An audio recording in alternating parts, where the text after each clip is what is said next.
मंच में तस्लीम फरमा इस इलाके के तमाम ही पार्टी के जिम्मेदारान और राष्ट्रवादी कांग्रेस पार्टी के तमाम ही शहर भर से आए हुए तमाम ही हमारे मुद्देदारान इस जलसेगाह के अंदर तस्लीम फरमा तमाम ही बुजुर्ग हजरात, नौजवान साथी और जहां तक मेरी आवाज जा रही है ऐसी मेरी माँ और बहनें, सबसे पहले मैं गुरुवार वार्ड के तमाम ही पार्टी के जिम्मेदारान और इस वार्ड के तमाम ही पार्टी के जिम्मेदारान मैं शुक्रिया अदा करता हूं कि आप लोगों ने मेहनत की, जद्दोजहद की और जलसे को कामयाब बनाया। मैं आपका शुक्रिया अदा करता हूं। आमिर भाई, मैं बहुत ज्यादा वक्त नहीं लूंगा, शेख रशीद साहब को ज्यादा बोलना है।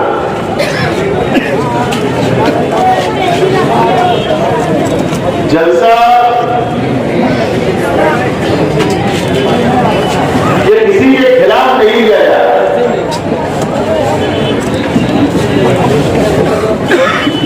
रमजान महीना लगने वाला है और राष्ट्रवादी कांग्रेस पार्टी हमेशा रमजान में कोई भी सियासी प्रोग्राम नहीं करती, जलसा वगैरह। इसके लिए फैसला किया गया कि रमजान से पहले जलसा नहीं किया जाए।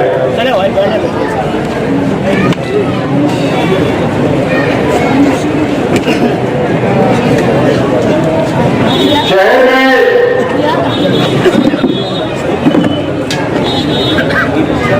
एक 1.5 महीने से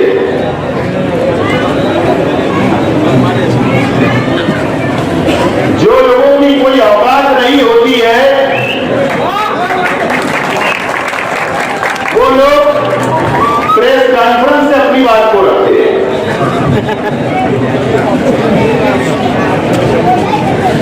और अल्लाह का करम है कि आज का यह जलसा इस बात को साबित करता है कि राष्ट्रवादी कांग्रेस पार्टी और शेख रशीद साहब की क़यादत में 40 साल शेख रशीद साहब का हम लोगों ने सियासी जश्न मनाया, उनकी नुमाइंदगी का, उनके सफर का। और अब हम लोग 41 साल में प्रवेश कर रहे हैं, आगे बढ़ रहे हैं। और ये पहला मौका नहीं है कि शेख रशीद साहब को और हमारे परिवार को या हमारी पार्टी को खत्म करने के लिए हर वक्त अलग अलग वक्त में अलग अलग लीडरान आए, अलग अलग साजिश को रचा गया और हम लोगों को बदनाम करने की कोशिश की गई।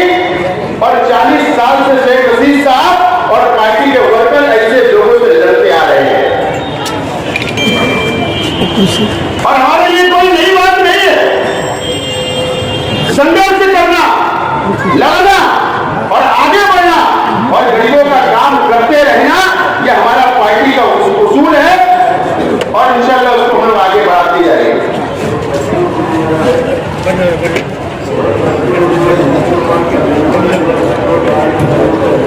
2014 के असेंबली इलेक्शन के बाद से जब मैं एमएलए बना था तो कई लोग मेरे सामने हारे और कई लोगों का दिमागी संतुलन खराब हो चुका था। और औरंगाबाद के पलेगांव में कादरी डॉक्टर के पास से इलाज चल रहा था, ये बात भी हमको मालूम है। शायद गोली का टक बढ़ाने का डॉक्टर ने बोला होगा, भूल जा रहे होंगे। मेरा मशवरा है कि पागलपन के दौरा पड़ने से पहले कादरी डॉक्टर की दवा गोली वापस शुरू करो।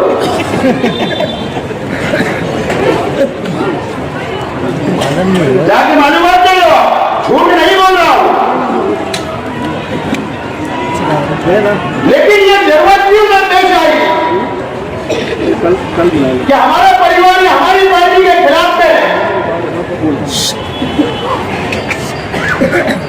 जो झूठे इल्जाम हमारे पर लगा गए, असल में ये शहर में उस दिन जान लिया। ये बात जानबूझकर मैं बोल रहा हूं। आज मेरे चाचा खलील राणा मरू इस दुनिया में नहीं है, और ये शहर जानता है कि उनका ईमानदाराना धंधा हमेशा व्यापार का रहा। लेकिन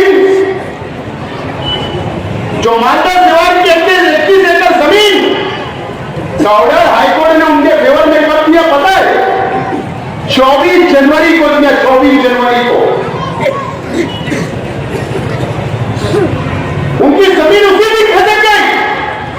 वो ये नहीं बता रहे थे कि दर्द कहां हो रहा है, और उसके बाद अलग अलग पाखंड शुरू किए गए।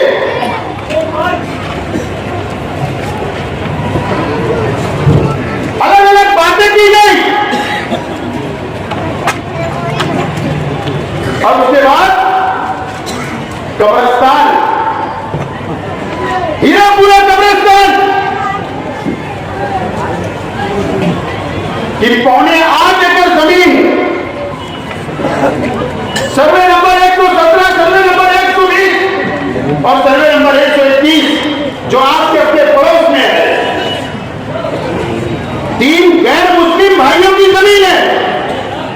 7/12 पे उनका नाम है, और वो कब्रिस्तान के लिए कारपोरेशन ने इसको रिजर्व किया है, रिजर्व किया है। उसके ऊपर एक भी घर नहीं बन सकता, एक भी गटर नहीं बन सकती, रोड नहीं बन सकता। कारपोरेशन उसको खरीद कर नया कब्रिस्तान शामिल करने वाली है। शेख हसीन साहब ने, कारपोरेशन ने उसका ठहराव मंजूर किया कि यह जमीन खरीदी जाए, वहां नया कब्रिस्तान बने। लेकिन कुछ लोगों को लगाकर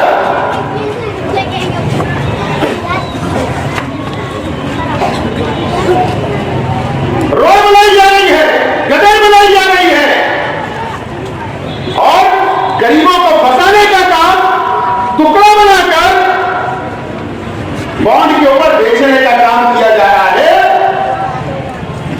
ये बात की खबर हमको लगी, उसमें कम से कम 5-7 करोड़ रुपया यही कबर चोर लोग कमाना चाहते थे। और मैंने आवाज उठाई, और आवाज उठाने के बाद तेजी से कार्रवाई किया। मैंने मंत्रालय तक गया, कारपोरेशन के पास गया, पुलिस ने कंप्लेंट दी, कारपोरेशन ने नोटिस निकाली कि कोई जमीन ना खरीदे। वो जो नानावती की वीडियो जो चलाई जा रही है आज, जो जमीन मालक है, उसने मुझको फोन किया कि मैंने कब्रिस्तान की जमीन नहीं बेचा हूं, मेरी और जमीन है, मैंने वो जमीन बेचा हूं, वो भी बॉन्ड के ऊपर दिया हूं, पैसा नहीं मिला, लेकिन दबाव बनाया जा रहा है, क्योंकि लोगों ने पैसा रोक लिया जिन लोगों ने प्लाट खरीदा था। इसके लिए ये कहा गया कि बोले तू वीडियो दे, वीडियो बनाकर मैंने वायरल कर, ताकि हमारा पैसा सीधा हो जाए। मैं आज वो तमाम ही लोगों से, चाहे वो हीरापुरा के रहने वाले हो, गुरुवार वार्ड के रहने वाले हो, या रविवार वार्ड के रहने वाले हो, तमाम ही लोगों से मेरी अपील है कि आप वो जमीन को ना खरीदिए।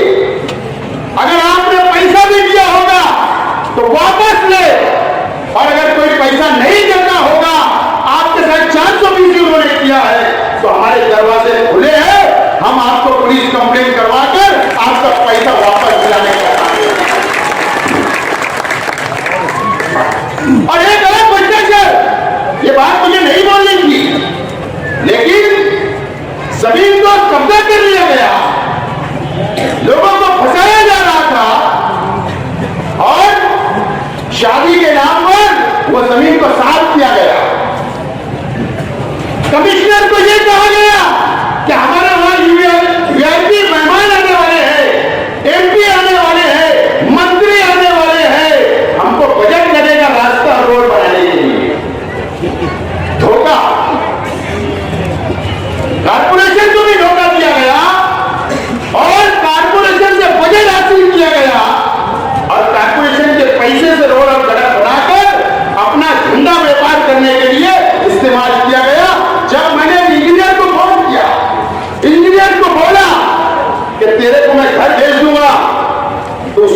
पीसी लेकर जो स्टीमर बनाया था वो कहां गायब हो गई, पता ही नहीं चल रहा।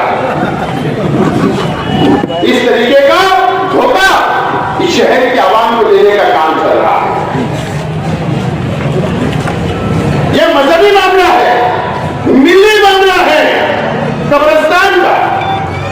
मैं खुद जमीयतुल उलमा के सदर मुफ्ती मोहम्मद इस्माइल साहब के पास गया हमारे साथियों के साथ।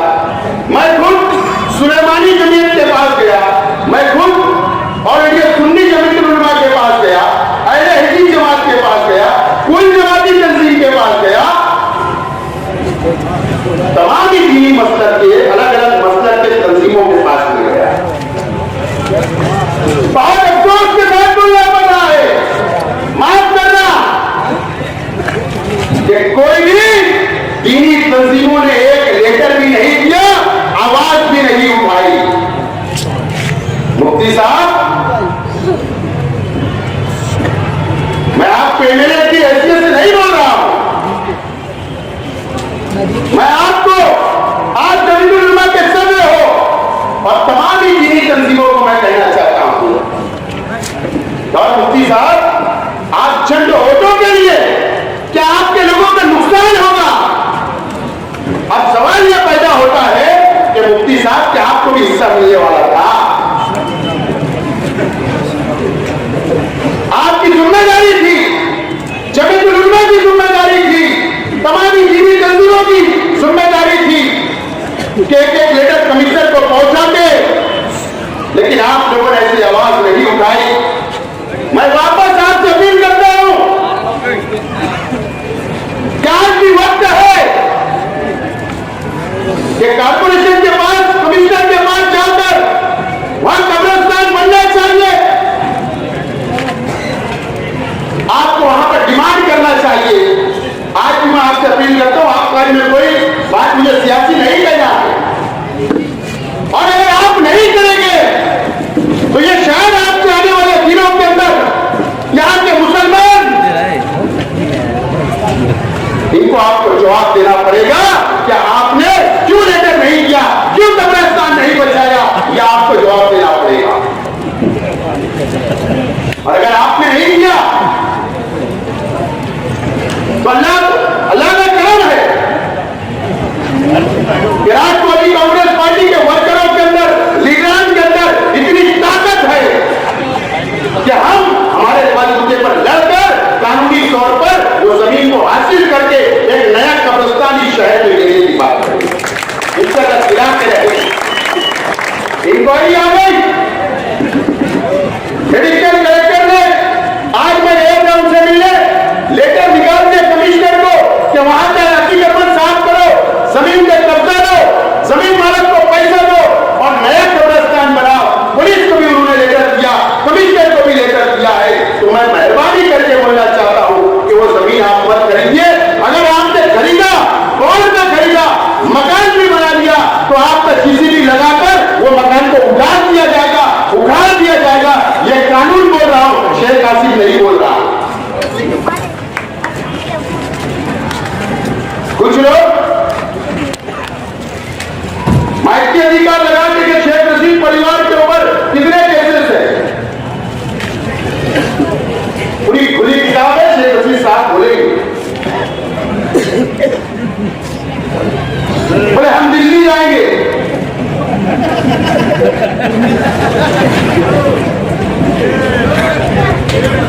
हम उस रास्ते में नहीं जाना चाहते।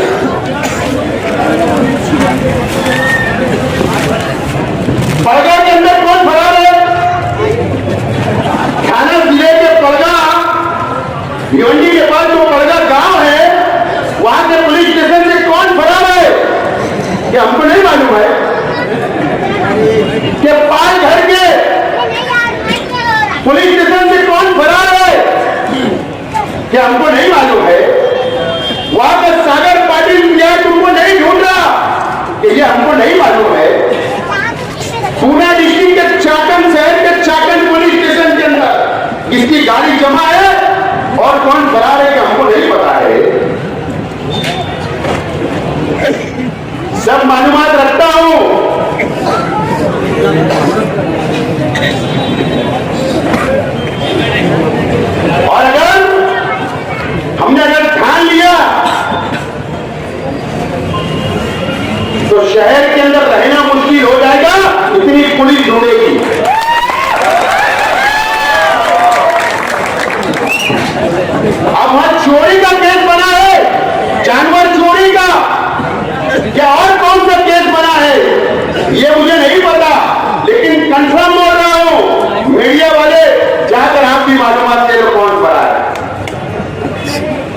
दिल्ली से डरते और ना महाराज जी की हुकूमत से डरते।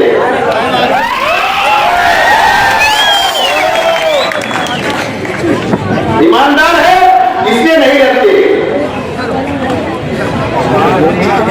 लेकिन अब मैं दिल्ली जा रहा हूं तो मुझे नहीं पता कि पशु संवर्धन डिपार्टमेंट कहां है। जो जानवरों का डिपार्टमेंट होता मुझे नहीं पता है क्या?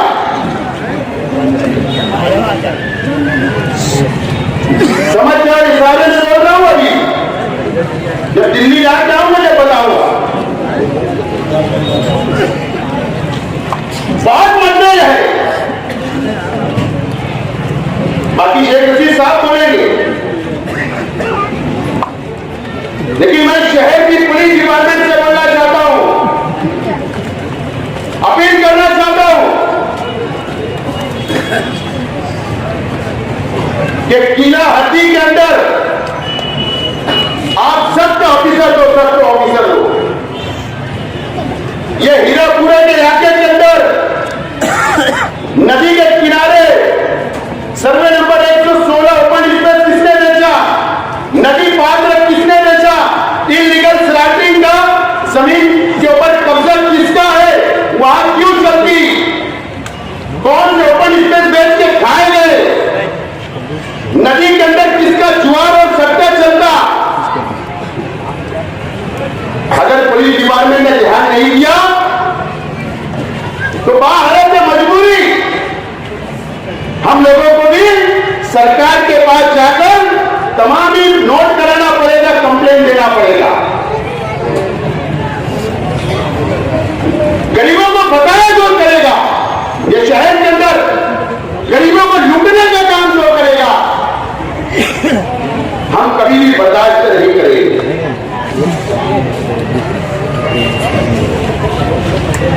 बस ज्यादा वक्त नहीं लेते हुए, लेकिन शहर की दीनी तंजीमों से मेरी अपील है कि आप, मैं जब आया था आपके ऑफिस में या जब आपके पास आया था तो सियासी चश्मा उतार कर मैं आया था, लेकिन मुझे नहीं पता था कि आप सियासी चश्मा पहन लोगे। अगर आप बोलते उसी वक्त बोल देते मुंह पर तो मैं भी सियासी बातें करता, लेकिन दुनिया बोले सबको मिलना पड़ता है, एक दूसरे के काम होते, यह हमारा काम नहीं है। अल्लाह ना करे कि आपके सामने हमको झुकना पड़े, अल्लाह ना करे कि आपके आगे हाथ फैलाना पड़े, ना हमारे वर्करों को ना शहर को। लेकिन आपकी जो जिम्मेदारी है, आपकी मिली जिम्मेदारी है, आप कीवी तंजीमों के जिम्मेदार हो, आपकी ज्यादा जिम्मेदारी है शहर की कि आपको कब्रिस्तान के लिए आवाज उठाना है, और वो भी मुसलमान देश के खा रहे और आप खामोश हो। मैंने कहा इससे पहले कि वसई ईरान के अंदर कब्रिस्तान बन रहा था, तामीर हो रहा था, वहां पर हिंदू फिरका परस्त तंजीमों ने जाकर तोड़फोड़ कर दी, मोर्चा निकाला और वो कब्रिस्तान का काम रुकवा दिया। और यहां पर मुसलमान देश के घर आए और आप खामोश हो, ये बहुत अफसोस की बात है शहर के लिए। मस्जिद और मीनारों का शहर, हमको गर्व है, फख्र है हमारे शहर पर, लेकिन आपकी खामोशी के ऊपर अफसोस है। ये बात आपको याद रखना चाहिए। या तो आप तो फतवा निकाल लो कि नहीं अब कब्रिस्तान नहीं बनेगा, नहीं वहां कब्रिस्तान की जरूरत नहीं है, नहीं कब्रिस्तान है उस जमीन के ऊपर नहीं बन सकता, हम लोग खामोश हो जाएंगे। या आप ये ऐलान कर दो कि भाई ये तहरीक राष्ट्र को अभी नहीं चलाना, शेख परिवार ने नहीं चलाना, हम उसके लिए भी तैयार हैं कि अब ये तहरीक आप चलाओ, लेकिन कब्रिस्तान बनना चाहिए। और इसके लिए हम लोगों को जो करना पड़ेगा हम लोग कर पाएंगे। मैं कारपोरेशन के कमिश्नर साहब से कहना चाहूंगा, कारपोरेशन के कमिश्नर साहब से कि आप ये आपके पाले में आ चुकी है, गवर्नमेंट ने, कलेक्टर साहब ने, पुलिस डिपार्टमेंट ने गेंद आपके पाले में डाली।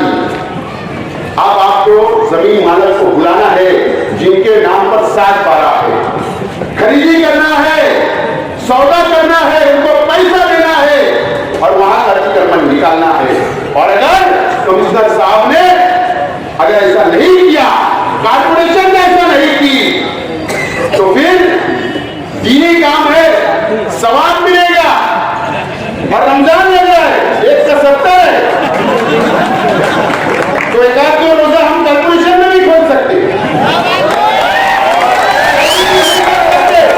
नमाज भी वहीं पढ़ सकते, अफ्तार भी वहीं करेंगे, लेकिन इतनी आसानी से आपको भी हम छोड़ेंगे नहीं। ये बात आपको और कमिश्नर को नोट कर देना चाहिए। ज्यादा वक्त नहीं लेते हुए बाकी शेख रशीद साहब बात करेंगे। आप लोगों से अपील है कि कब्रिस्तान ना खरीदे, और रमजान मुबारक की मैं एडवांस आपको मुबारकबाद देता हूँ। अल्लाह से दुआ करिए, खास तौर पर यहाँ पर आज प्रभाव से भी कमी महसूस